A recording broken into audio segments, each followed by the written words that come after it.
and welcome back to my channel where I just do random stuff. So today I thought I would go back to the start of my weight loss journey just to let you know where I started off from and really the 5 things that I've learned that I think will be helpful to share with you. So this time round my weight loss journey started in January 19. After Christmas, got on the scales and I was 12 stone 13. It was the heaviest I'd ever been, and I thought it's only 1 more pound and I'm going to be 13 stone. So I started off doing Atkins properly last year. Now before then, in my late 30s and my 40s, I'd tried lots of other diets. I'd tried Slimming World, I'd tried calorie restricted, I'd tried intermittent fasting, but none of those seemed to work for me. I didn't really know why. I would put my all into it. So I thought I would give Atkins a go. And one of the reasons why I wanted to give Atkins a go was, and you can see in the photo here, that was probably, I was just over 10 stone then. And although I look thinner, a lot of the fat was still round my middle and I was really self-conscious of it. So I sort of bought into the idea that if I could burn fat, hopefully I could burn some off my middle and I would at least look slimmer. So I started my journey, and to start off with, you need to make sure, number 1, you understand what Atkins is, what your nutrients need to be, your macros, all that jazz. So I found a lot just by reading on the internet. I joined a couple of Facebook sort of Atkins support groups and I got a lot of information.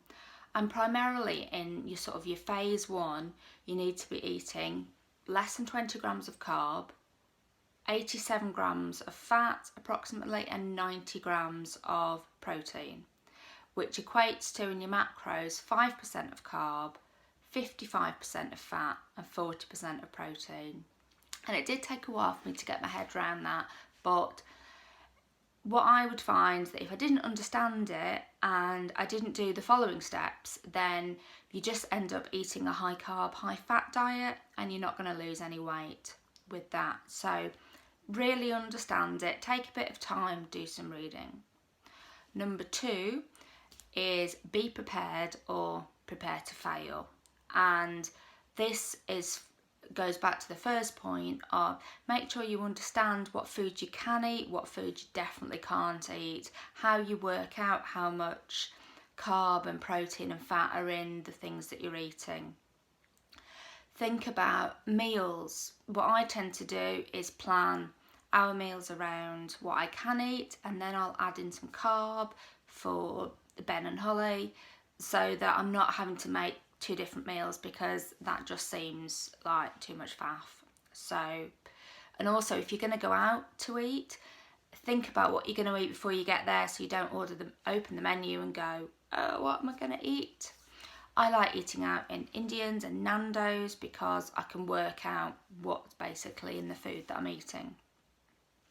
Number 3, top tip, is use an app or write it down, so you know exactly what you're eating. And I know some people say, I don't want to weigh stuff, I don't want to put it into an app, but unless you can look at a piece of broccoli and say, so many carbs in that, you know, you're just guessing, and you're going to spend a lot of time guesstimating and you're not going to get the results. So get a set of scales, use an app. I use my FitnessPal because it's free and I can put in the nutrients and the macros as I talked about in point 1, and it's just a lot easier. A lot of the things you can scan, so you don't actually have to put them in, or you can write it down, but just make sure if you're going to go to all this effort, you know, don't guess, because it won't work. Number 4, jumping ahead, it's the principle of eat fat to burn fat, which sounds completely wrong and you just think that's never going to work, but it does. It's the carb you need to restrict. So eat fat to burn fat. So your fatty meat, you know, things like cheese. But again, make sure that you understand what you can and you can't eat. And also try and include some healthy fats like coconut oil, avocado, oily fish, nuts. And that's also good for snacks. Nuts, I found. Never used to like nuts, never used to like coconut, but suddenly I found myself eating them, and actually it wasn't that bad. But again, don't make yourself eat food. If you don't like avocado, don't force yourself to eat them. You know, pick the foods that you like and stick to those. And the last one, number 5, is make sure you're drinking plenty of fluids. Things like water, green tea, black coffee. Again, I always had milk in my coffee, and I tried black coffee because I thought this is probably the only thing I can drink, and it was actually not that bad. I also drink diet lemonade. I drink quite a lot of that because that's got 0 carbs in. Some people say you shouldn't drink those drinks. Some people say you shouldn't have sweetener in your drinks, but I do, and it doesn't affect me. Obviously, this is what has worked for me. I lost 2 stone last year, and I'm hoping that we've started my weight loss journey again this year, which I'll document, but it worked for me where no other diet had. So your 5 top tips again are: understand what you're doing, you know, do a bit of reading, do your research. Is this for you? You know, plan ahead. Number 2, be prepared. Think about your meals, think about if you're eating out, just plan ahead. 3, use an app, write it down. Will save you a lot of grief, a lot of, you know, blood, sweat and tears in the long run, just to know exactly what you're eating.